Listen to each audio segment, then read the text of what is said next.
और एक और बड़ी खबर जो इस वक्त आ रही है, बालेंद्र शाह को अंतरिम पीएम बनाए जाने की मांग लगातार ये छात्र कर रहे हैं। प्रदर्शनकारी छात्रों ने बालेंद्र शाह को पीएम बनाने की, अंतरिम पीएम बनाने की मांग की है।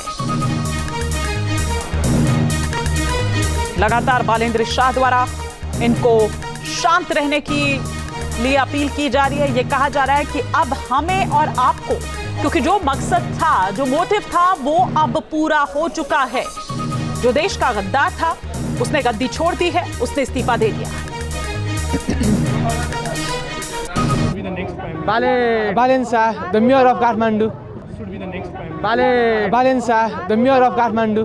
Should be the next prime. Balen Shah, the mayor of Kathmandu. Should be the next prime. Balen Shah, the mayor of Kathmandu. तो सुना आपने, हम छात्रों की आवाज आपको सुना रहे थे। पहला इस्तीफा की बात वो कर रहे थे, कुर्सी छोड़ो गद्दी छोड़ो की बात कर रहे थे केपी शर्मा ओली के लिए। वो गद्दी छोड़ी, उन्होंने इस्तीफा दिया और अब उसके बाद कुछ और भी मांग रखी गई। वो मांग भी धीरे धीरे कर जेनजी की पूरी की गई। हम अगर बात करें रवि लामिछाने को, उनको छोड़ा गया और अब उनके द्वारा यह कहा जा रहा है कि बालेंद्र शाह, जिनको अंतरिम पीएम बनाया जाना चाहिए। लेकिन फिलहाल तो जिस तरह की स्थिति अभी बनी हुई है, नेपाल जिस तरह से धधक रहा है, जल रहा है, उसके बाद अब प्राथमिकता ये होनी चाहिए, अब चुनौती यहाँ पर ये बड़ी है कि किस तरह से इनको कंट्रोल में किया जाए, क्योंकि इनको वापस लौटाना बेहद जरूरी है। ये थम नहीं रहे हैं, ये रुक नहीं रहे हैं, जगह जगह पर आगजनी की जा रही है, तोड़फोड़ की जा रही है। मंत्री जो हैं, नेता जो हैं, उनको किस तरह से निशाना बनाया जा रहा है।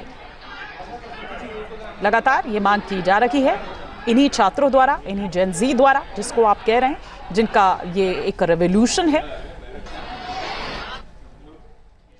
तो नेपाल में हालात बेकाबू हो चुके हैं। संसद से लेकर मंत्रियों के घर तक आगजनी, तोड़फोड़ की घटनाएं हो रही है। पीएम ओली ने इस्तीफा दे दिया है। शाम तक नए प्रधानमंत्री का ऐलान होगा। और नेपाल की राजधानी की बात करें तो रणभूमि में तब्दील हो चुकी है। तस्वीरें बता रही हैं, कुछ ऐसी ही 25 तस्वीरें हम आपको दिखा रहे हैं।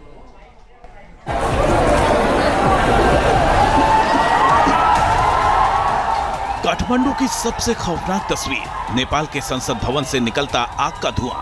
लोकतंत्र के मंदिर कहे जाने वाली इमारत को गुस्साई भीड़ ने आग के हवाले कर दिया। सैकड़ों आंदोलनकारी भीतर घुसे, बैनर और झंडे लहराए, खिड़कियां तोड़ी और देखते ही देखते पूरा परिसर धधक उठा। आसमान तक उठता काला धुआं नेपाल की राजनीति के जलते भविष्य की तस्वीर बन गया।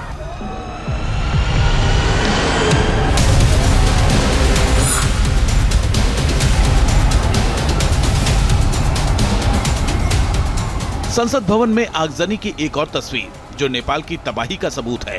संसद भवन के चारों ओर सिर्फ अव्यवस्था, सिर्फ अराजकता। भीड़ ने नारे लगाए, दरवाजे तोड़े और जमीन पर आग की लपटें फैली। सरकारी दस्तावेज जलकर राख हो गए। नेपाल की राजधानी काठमांडू का दिल मलबे और आग में तब्दील हो चुका है। नेपाल के प्रधानमंत्री केपी शर्मा ओली के सरकारी आवास का हाल भी संसद जैसा हो गया। हजारों प्रदर्शनकारियों ने लाठी डंडों और पत्थरों से हमला बोला। शीशे टूटे, गाड़ियां पलटी और चारों ओर धुएं का गुबार। पीएम आवास का हर कमरा हिंसा की भेंट चढ़ गया।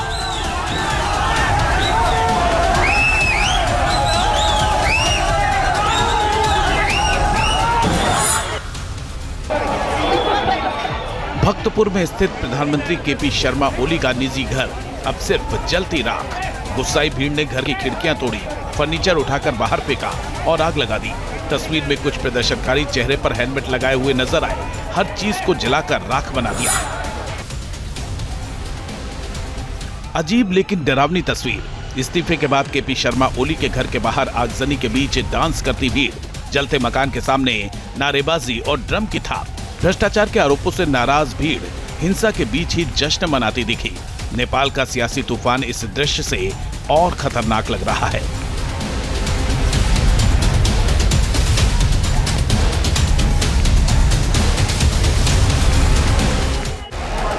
नेपाल के राष्ट्रपति रामचंद्र पौडेल का निजी घर भीड़ ने ध्वस्त कर दिया। दोपहर 12 बजे के आसपास आग लगाई गई। सुरक्षाकर्मी हालात संभाल नहीं पाए और जान बचाकर भागे। बालाजू पोहोरातार की सड़कों पर गोलियों और आग के बीच राष्ट्रपति का घर राख में तब्दील हो गया।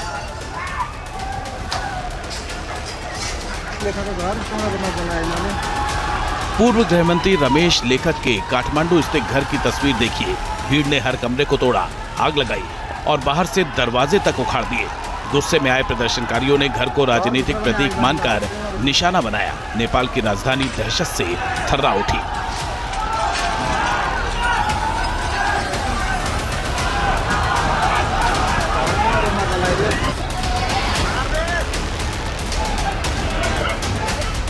ये तस्वीर किसी फिल्म जैसी है, लेकिन हकीकत है। नेपाल के वित्त मंत्री को भीड़ ने घेर लिया और दौड़ा दौड़ा कर पीटा। सड़क पर भागते मंत्री और पीछे चिल्लाती, पत्थर फेंकती भीड़। मंत्री को सुरक्षा कर्मियों ने बचाया।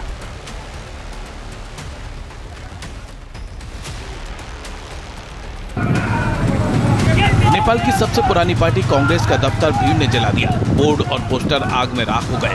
पार्टी ऑफिस की दीवारों पर नारों से गुस्सा उकेरा गया। तस्वीर साफ बताती है कि जनता का गुस्सा सिर्फ सरकार पर नहीं, बल्कि पूरे राजनीतिक सिस्टम पर है।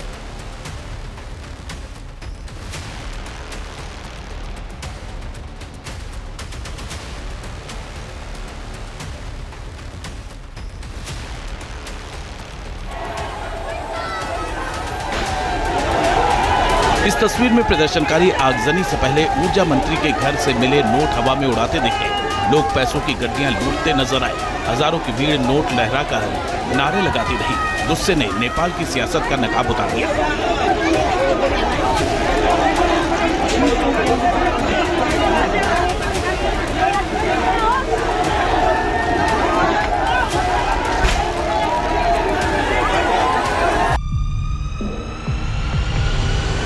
झापा में कांग्रेस महासचिव विश्व प्रकाश शर्मा का घर आग की लपटों में समा गया। काठमांडू में गगन कुमार थापा का घर और पूर्व उपराष्ट्रपति निधि का आवास भी भीड़ ने राख कर दिया। नेपाल की बड़ी राजनीतिक हस्तियां अब अपने ही घर की खंडहर दीवारें देख रही हैं।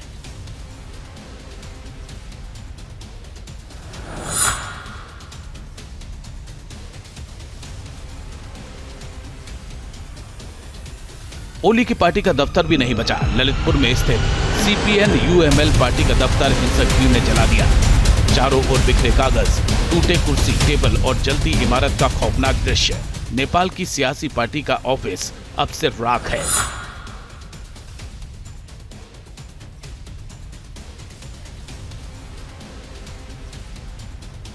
नेपाल के सारे मंत्रियों के दफ्तर जिस सिंह दरबार में हैं, वहां भी भीड़ घुस गई। धुएं और गोलियों के बीच सिंह दरबार से निकलते कर्मचारी और बाहर नारे लगाती भीड़। तस्वीर बताती है कि सत्ता का दिल भीड़ की लपटों में फंस चुका है।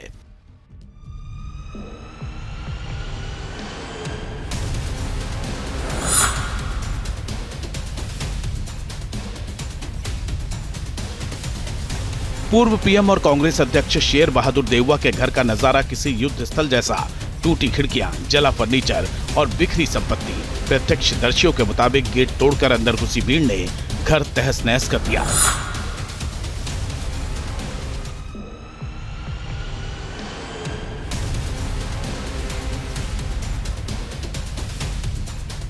नेपाल का न्यायालय भीड़ की आग से नहीं बच पाया। सुप्रीम कोर्ट और अटॉर्नी जनरल के ऑफिस में तोड़फोड़ हुई। दीवारों पर गुस्से के निशान साफ दिखते हैं।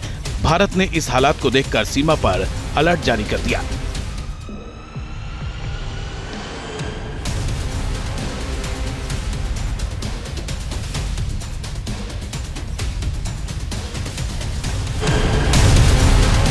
लग्जरी होटल हिल्टन की खिड़कियां टूटी, दीवारें जली और परिसर से उठता धुआं। गुस्साई भीड़ ने पत्थर मारे और होटल का गेट तोड़ डाला। आगजनी के बीच पुलिस की कोशिशें नाकाम रहीं। होटल का वैभव हिंसा की भेंट चढ़ गया।